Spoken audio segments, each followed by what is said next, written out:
bold Fenian man.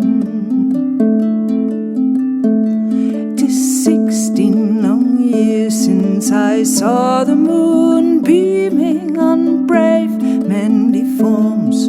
With hope in heart gleaming, I see them again in all my daydreaming. Glory, oh, to the bold Fenian man.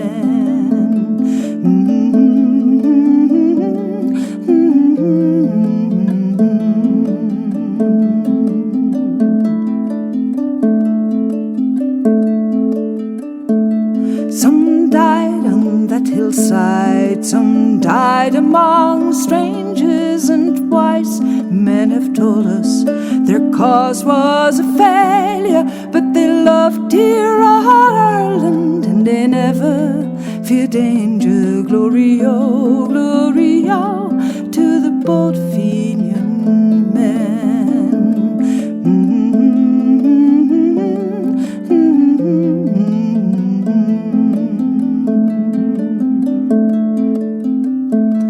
I went on my way, God be praised that I met her, be life long or short, sure I'll never forget her.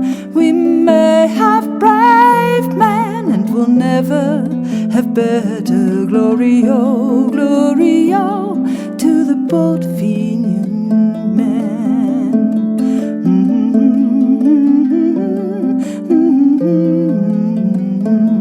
Glory, oh, to those bold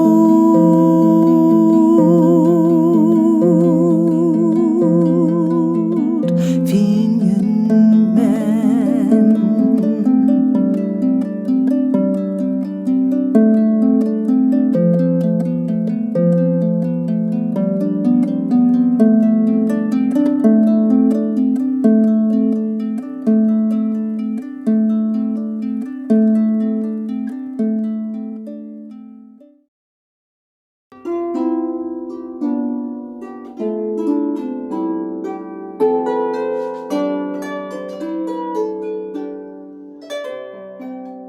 Umetnica sa harfom već 9 meseci pešači po svetu.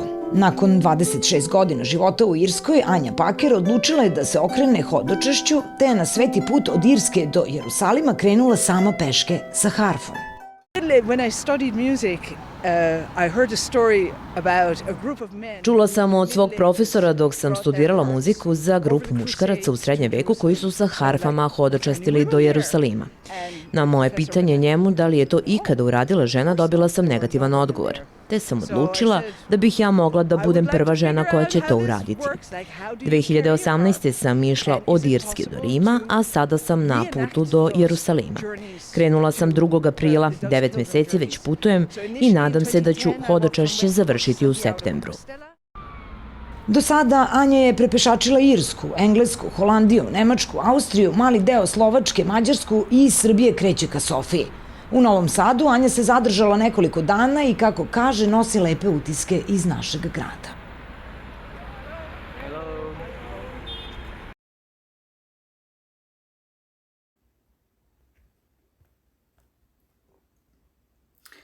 In recent years, many of us have used a mobile phone application to measure the number of steps taken and the mileage traveled every day. And depending on the numbers shown on the screen, satisfaction would also vary, which, mathematically speaking, is exactly proportional to the physicality the activity has achieved. Imagine then the amount of satisfaction felt by 53-year-old Anja Bakker, a Dutch-born woman who has lived in Ireland for over 20 years, who set off from West Cork, Ireland on April the 2nd, 2022, to walk to Jerusalem, about 7,000 kilometers, and is currently on a couple of days' break in Novi Sad, approximately halfway through their journey. Although she describes herself as a pilgrim, through a conversation with her, one can rather conclude that she comes from some alternative world in which other rules apply and other values are respected that are mostly only declaratively present in religions. And when you add that that Anja plays harp, which she also carries with her on this trip, it is clear that you are talking to a person who is rarely met. The inevitable question of where she came from and how she decided on such an undertaking, Anja laughs and answers that this is her third such hike and that it all started as a kind of activism. About 30 years ago, I heard from one of our professors a story about pilgrims who reached Jerusalem with their harps during the Crusades, and that story haunted me for a long time. How did they manage to do it at that time? Then in 2010, the Murphy Report was published in Ireland on cases of abuse, which made me quite angry because I believe that any kind of abuse is unacceptable.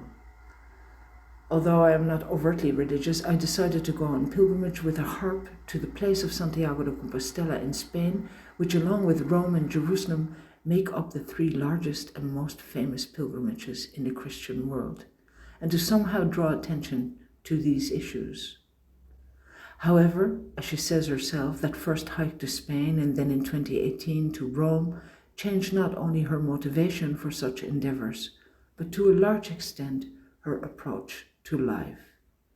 That anger or protest on these hikes was replaced by other things, such as reconciliation with oneself and the environment, and a constant search for serenity. You become more aware of what you are capable of, and of course there are invaluable experiences of getting to know people, places, and entire cultures that I met, during which many prejudices that I had as a representative of the Western world were destroyed.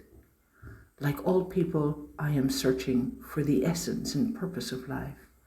I cannot say that I definitely found it on pilgrimages, but now I am sure that it is all within us. By asking the right questions and accepting challenges that broaden our horizons, we get closer to the answers to those big questions, and that process lasts for the rest of our lives. So I would certainly agree with the statement that the journey is more important than the destination itself. Anja entered Serbia from Hungary on January the 1st, and in these 10 days, the people she met made the strongest impression on her. What I can say is that the people in Serbia are very open and hospitable. Even though I didn't agree with everyone about everything, I like the willingness to discuss everything, especially about history, which is quite complicated in this area, says Anja with a laugh, and adds that she passed through a very beautiful area along the Danube, but also that she was unpleasantly surprised by the amount of trash she saw along the way. Written by Nico Perkovic.